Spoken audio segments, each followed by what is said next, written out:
Hi, I'm Danielle. Welcome to my perfume journal. Today I'm sharing what I added to my perfume tray from last week, and I'm setting up my tray for the upcoming week. So, this is what my perfume tray looked like at the beginning of the week, and this is what my tray looked like at the end of the week.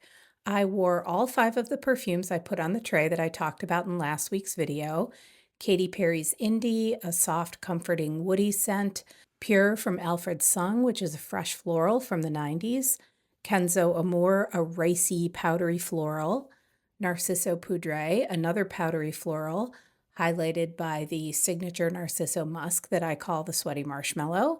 And Sarah Jessica Parker's Covet, an oddball combination of lavender, lemon, dark chocolate, and woods that just works. And then this week I also wore Prada Paradoxe Intense. My besties and I have a secret small gift exchange every year for Christmas, and this year I was the lucky recipient of two Paradoxe minis. And this was the first time I'd actually worn the Intense, and I thought it was absolutely lovely. I love the combination of pear and white florals with a vanilla base, and that's exactly what this is. It's pear and neroli and jasmine with vanilla and some Givaudan musks that give it a fluffy, cottony kind of texture to the perfume. It's absolutely lovely. It lasts all day. It has a very, very strong sillage. This is a perfume that I would describe as a head turner. And I'm not sure that I'll buy a whole entire bottle of this, but if it came in a 30 ml, I might consider it. It's really lovely. I reached for Violet Ida, my lipstick on a bunny scent, 3 times this week. I have waxed poetic about this perfume many, many times. It's going to make a special appearance in my video later this week. And so for today, I will keep it short and sweet and just say that I really love this buttery orris suede vanilla perfume. It is finally a wrap on my rollerball of Tease from Victoria's Secret. I got to the bottom of this one after 2 more wears from this travel size, and even though I will not be repurchasing this lovely sweet floral, it was a very, very enjoyable 10 mils of perfume. Pear, lychee, red apple, airy florals, sweet praline, amber, benzoin base. Very nice, very pretty, really enjoyed this. I was once again in the mood for Dolce Acqua from Profumum Roma this week, the one and only true gourmand I would keep in my collection above all other gourmands. It is coconut, almond, vanilla, and tonka, deliciously creamy, nutty, just enough sweetness, gorgeous stuff. And I did reach once again this week for my decant of Teint Neige from Lorenzo Villoresi, which is pure powder. And I have to say, at first, I did not see much of a similarity between this and Suavissima from Perfume Roma, which I own. But the more that I wear Teint Neige, the more I see how they are actually quite alike. Suavissima is just a little more like Nivea-esque.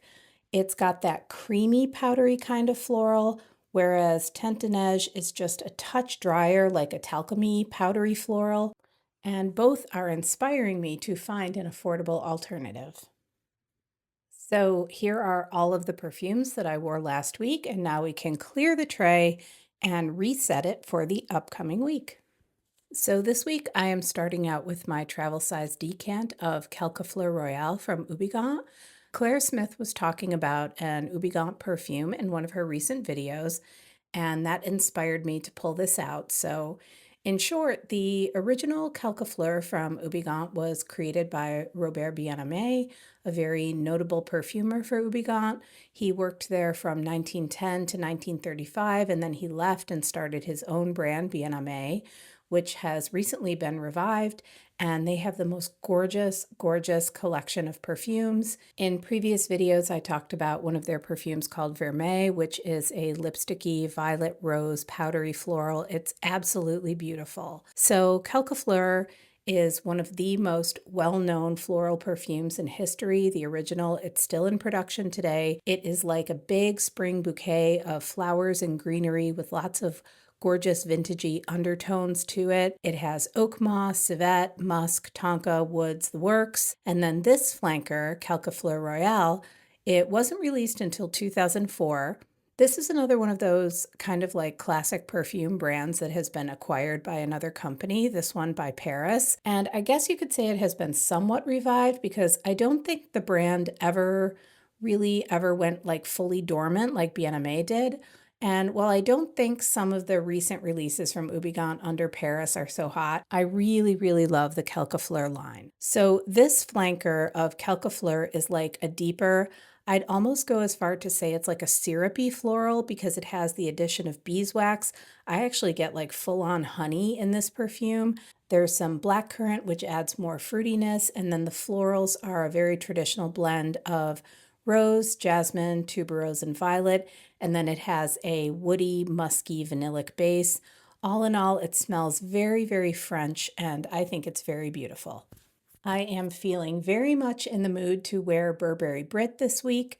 This is my OG bottle from when it was released all the way back in 2003. I might have to put this bottle in my vintage retirement home drawer so I can keep a little bit of the original formulation in my possession to enjoy from time to time and then re-up with a new bottle in the current formulation, which is very, very beautiful. Brit is a definite repurchase bottle for me, and I would be quite happy with a 30 ml if they have it.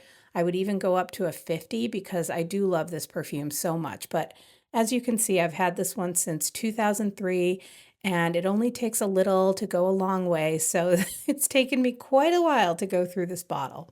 Brit is one of my most perfumey perfumes, which means I only need a very small dose to fully enjoy it. This is pear and lime and candied almonds with peony and a gorgeous, gorgeous amber vanilla woody base. This is actually one of the only peony perfumes that I can wear. It's just the most beautifully blended Flormand. It is deliciously wearable and addictive. I love it. Can't wait to wear it this week. I am also going to wear the top end of this double-sided roller ball. This is a little mini of Kayali's Deja Vu White Flower 57. I won this double-sided roller ball and a travel size of their cherry perfume in a giveaway a while ago. And I don't really get along with the cherry perfume, but I love this white floral. So of course, this is the one that's discontinued. This is a really beautiful take on a white floral perfume. It's like a whole bouquet of white flowers, gardenia, orange blossom, jasmine, tuberose, with nectarine and pear up top. It's so good.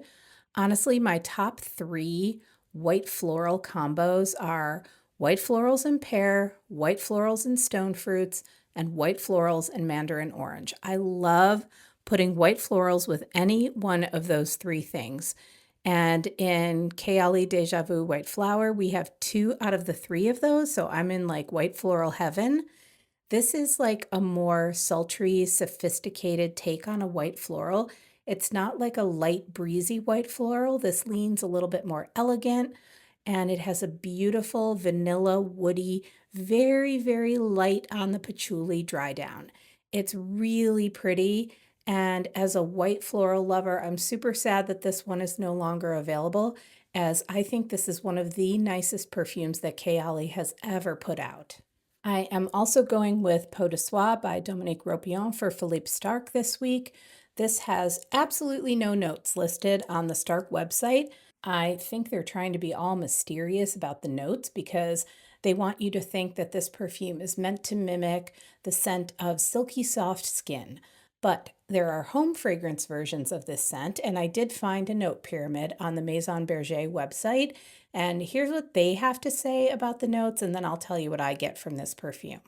So they list top notes of cherry, bergamot, and violet, mid notes of iris, aromatic notes, and white musk, and then base notes of musk, patchouli, and chypre notes. Okay, so I get no cherry from this whatsoever, but okay. Everything else in it, yes, I can definitely see how all of the notes that they listed are present.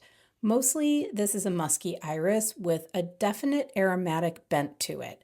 There is something almost herbal, but it's like a ghostly herbal quality that it has. It's very transparent in nature. To me, it feels like there might be some clary sage, maybe a little tiny bit of lavender in this. And I also sense the presence of violet, maybe even violet leaf.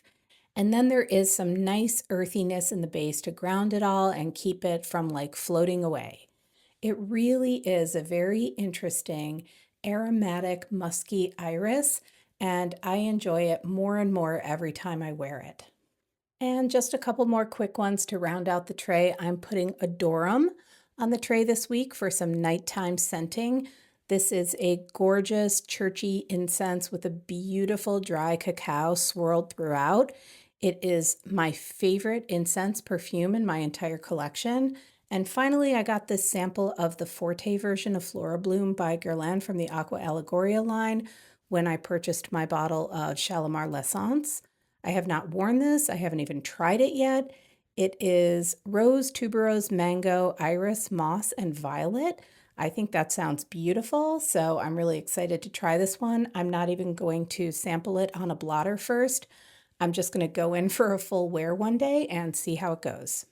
So that is that, my perfume tray all set for this week.